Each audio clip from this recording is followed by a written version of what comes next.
फिर आते हैं मूल कर्तव्य की सूची। तो मूल कर्तव्य कितने हैं, तो चलिए देखते हैं मूल कर्तव्य की सूची। ठीक है, तो 51 क के अनुसार भारत में प्रत्येक व्यक्ति का मूल कर्तव्य है। ठीक है, संविधान का पालन करें और उनके आदर्शों, संस्थाओं, राष्ट्रध्वज और राष्ट्रगान का आदर करें। ये है मूल कर्तव्य, जैसा कि देखा गया है। ठीक है, कि राष्ट्रगान का आदर करना है, आदर्शों का आदर करना है, जैसे आइडियल्स से अपने राष्ट्रपिता महात्मा गांधी है, उनका आदर्श किया जाना चाहिए। सरदार वल्लभ भाई पटेल, भगत सिंह, ये सारे जिन्होंने देश के लिए अपने किया है, तो ये भी आदर्श है। ठीक है, संस्था जैसे यूपीएससी संस्था हो गई, ये सारी संस्थाएं, बहुत सारी संस्थाएं, राष्ट्रध्वज, इन सब का आदर किया जाना चाहिए। ठीक है, ये मूल कर्तव्य। स्वतंत्रता के लिए हमारे राष्ट्रीय आंदोलन को प्रेरित करने वाले कुछ आदर्शों को हृदय में संजोए रखें और उनका पालन करें। मतलब यही सारी चीजें हैं कि जिन्होंने अपने देश को बनाने के लिए इतना योगदान दिया, उनका सम्मान होना चाहिए। ठीक है, फिर भारत की संप्रभुता, एकता, अखंडता की रक्षा करें और उनका अक्षुण्ण रखें। ये सारी चीजें भी बेसिक हैं। ठीक है, कि संविधान मतलब संप्रभुता, एकता और अखंडता की रक्षा की जानी चाहिए, एक दूसरे से लड़ाई ना करें। ठीक है, देश की रक्षा करें और आह्वान किए जाने पर राष्ट्र की सेवा करें। ठीक है, ये अपने अंदर से आना चाहिए कि अगर देश किसी खतरे में है तो उनके लिए स्वयं से ही आगे आए, ये भी राष्ट्र की सेवा के लिए। ठीक है, फिर भारत के सभी लोगों में समरसता और समान भ्रातृत्व की भावना का निर्माण करें, जो धर्म, भाषा, प्रदेश, वर्ग आधारित सभी भेदभावों से परे हो। ऐसी प्रथाओं का त्याग करें जो स्त्रियों के सम्मान के विरुद्ध हो। मतलब एक प्रकार से दहेज प्रथा, सती प्रथा, ये सारी चीज़ों को मिटाने के लिए ही कि लोगों में एक सेंस आ जाए। ठीक है, तो ये थी 5वीं। ठीक है, इसके बाद छठा जो है मूल कर्तव्य, वो है हमारी संस्कृति, सामसिक संस्कृति और गौरवशाली परंपरा का महत्व समझे और उनका परीक्षण करें। ठीक है, मतलब एक प्रकार से अपने कल्चर को भी साथ में लेके चलना है। फिर हमारी सांस्कृतिक गौरवशाली परंपरा का महत्व समझे, परीक्षण करें।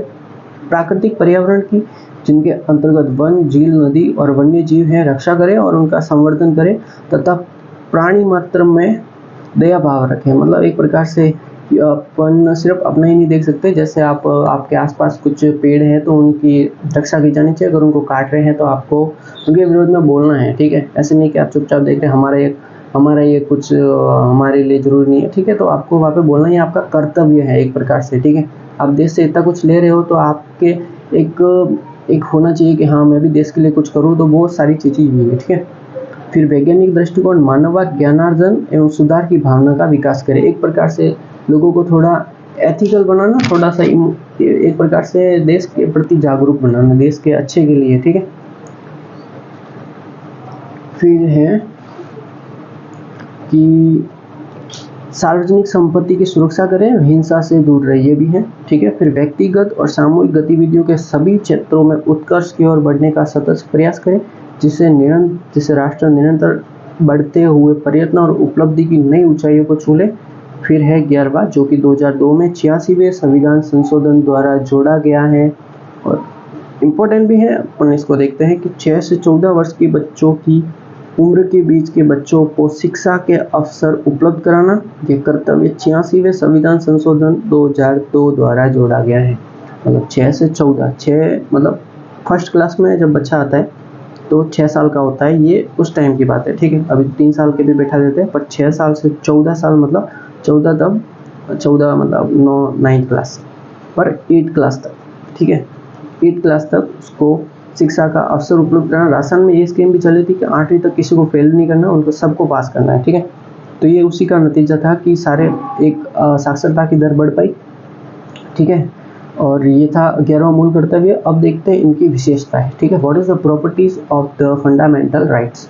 ठीक है, इनकी प्रॉपर्टीज जो है, पहली प्रॉपर्टी, अपन सीधे प्रॉपर्टीज पे आते हैं। उनमें कुछ नैतिक कर्तव्य है, जो कुछ नागरिक। ठीक है, मतलब कुछ तो नैतिक है कि हाँ अपने अंदर से आ जाता है। ठीक है, फिर कुछ नागरिक है, एक प्रकार से इंडिया के नागरिक होने के नाते आपको जो करना ही चाहिए वो सारी चीज़ें है। ठीक, उदाहरण के लिए स्वतंत्रता संग्राम के उच्च आदर्शों का सम्मान करना एक नैतिक दायित्व है। ठीक है, ये आपका पर्सनल है। ठीक है, जबकि राष्ट्रीय ध्वज एवं राष्ट्रीय गान का आदर करना नागरिक है। आप देश के नागरिक हो तो आपको इसका सम्मान करना ही करना चाहिए। ठीक है, फिर इसके बाद आते हैं सेकेंड, ये मूल भारतीय परंपरा और पौराणिक कथाओं, धर्म एवं पद्धतियों से संबंधित है। दूसरे शब्दों में मूलतः भारतीय जीवन पद्धति के आंतरिक कर्तव्यों का वर्गीकरण है। ठीक है, फिर कुछ मूल अधिकार जो सभी लोगों के लिए है, चाहे वे नागरिक हो या विदेशी, लेकिन मूल कर्तव्य केवल नागरिकों के लिए है, न कि विदेशियों के लिए। ठीक है, आप ऐसे नहीं कह सकते कि आप विदेश से आए हो और आपको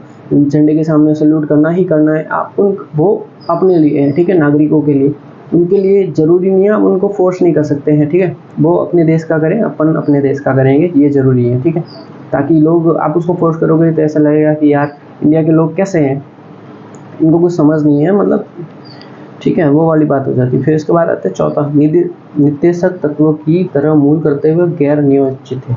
मतलब नीति निर्देशक तत्वों की तरह मूल करते हुए जो गैर नियोजित है, मतलब इनके खिलाफ आप न्यायालय में नहीं लड़ सकते हैं। ठीक है, फिर संविधान में सीधे न्यायालय के जरिए उनके क्रियान्वयन की व्यवस्था नहीं है, यानी उनके हनन के खिलाफ कोई कानूनी संस्तुति नहीं है, यद्यपि संसद उपयुक्त विधान द्वारा उनके क्रियान्वयन के लिए स्वतंत्र है। ठीक है, फिर आते हैं इनकी आलोचना।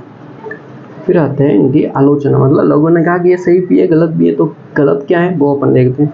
इस संविधान के बाद 4 में उल्लेखित मूल कर्तव्य की जो निम्नलिखित आधार पर आलोचना है, ठीक है, तो वो अपन देखते क्या है कि कर्तव्यों की सूची पूर्ण नहीं है, क्योंकि उनमें कुछ अन्य कर्तव्य जैसे मतदान कर अदायगी, परिवार नियोजन आदि समाहित नहीं। ये एकदम सही बात है, इसमें होना चाहिए कि मतदान करना आवश्यक है, कर अदायगी, टैक्स देना जरूरी है, परिवार नियोजन भी जरूरी, ये जरूरी होना चाहिए। ठीक है, ये इनमें समाहित नहीं है। ठीक है, ये एक सही बात है और अच्छी बात है, इनको शामिल करना जरूरी था। ठीक है, ताकि लोगों को पता चले उनके मतदान का महत्व क्या है, कर अदायगी का क्या महत्व है और परिवार नियोजन का कितना ज़्यादा महत्व है। ठीक है, असल में कर अदायगी के कर्तव्य को स्वर्ण सिंह समिति की संस्तुति मिली थी।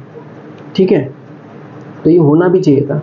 ठीक है, कि देश में ऐसा, मतलब आप देश में रह के आप मतलब अगर परिवार नियोजन पे नहीं ध्यान दे रहे तो आपकी देश, मतलब एक प्रकार से जहाँ पे संसाधन कम है वहाँ पे ज़्यादा जनसंख्या होना एक प्रकार से देश के लिए खतरा है, देश के लिए नुकसानदायक है वो चीज़। ठीक है, तो बात समझने वाली है, बट लोगों में ये होना चाहिए। ठीक है, फिर कुछ कर्तव्य अस्पष्ट, बहुवर्तीय, आम व्यक्ति के लिए समझने में कठिन है। उदाहरण के लिए विभिन्न शब्दों की भिन्न व्याख्या हो सकती। उच्च आदर्श, मतलब कुछ कठिन शब्द डाल दिए, उच्च आदर्श, सामसिक संस्कृति, वैज्ञानिक दृष्टिकोण आदि। ठीक है, तो ये इनको शब्दों को सरलीकरण करके समझा जा सकता था, ये कहना चाह रहे हैं। ठीक है, फिर इसके बाद अपनी गैर न्यायोचित छवि के चलते उन्हें आलोचकों द्वारा नैतिक आदेश करार दिया गया। प्रसंगवश स्वर्ण सिंह समिति ने मूल कर्तव्य को न निभाने पर दंड व सजा की सिफारिश की। ठीक है, तो ये गलत है कि दंड वन की, मतलब उनकी मर्जी है। ठीक है, मूल कर्तव्य जैसे उनकी मर्जी है, तो ये वाली इन्होंने गलत बोला है कि न्यायोचित नहीं है, इनकी आलोचना। ठीक है, फिर संविधान में इन्हें शामिल करने को आलोचकों द्वारा अतिरेक करार दिया गया। ऐसा इसलिए क्योंकि संविधान में शामिल मूल कर्तव्यों को उन सभी को मानना है जो संविधान में संबंध न भी हो। ठीक है, फिर है कि आलोचकों ने कहा कि संविधान के भाग 4 में इनको शामिल करना मूल कर्तव्यों के मूल्य महत्व को कम करना है। उन्हें भाग 3 के बाद जोड़ा जाना चाहिए ताकि वे मूल अधिकारों के बराबर रहे। हाँ, ये भी बात सही है, ताकि लोगों को ये पता रहे कि मतलब एक प्रकार से आपको देश के को कुछ लौटाना भी है, सिर्फ मतलब देश से आप मूल अधिकार ले रहे हैं, उनके लिए लड़ रहे हैं और उनका यूज़ कर रहे हैं, जबकि आपको देश के लिए भी कुछ करना है, ये भी पता होना चाहिए। ठीक है।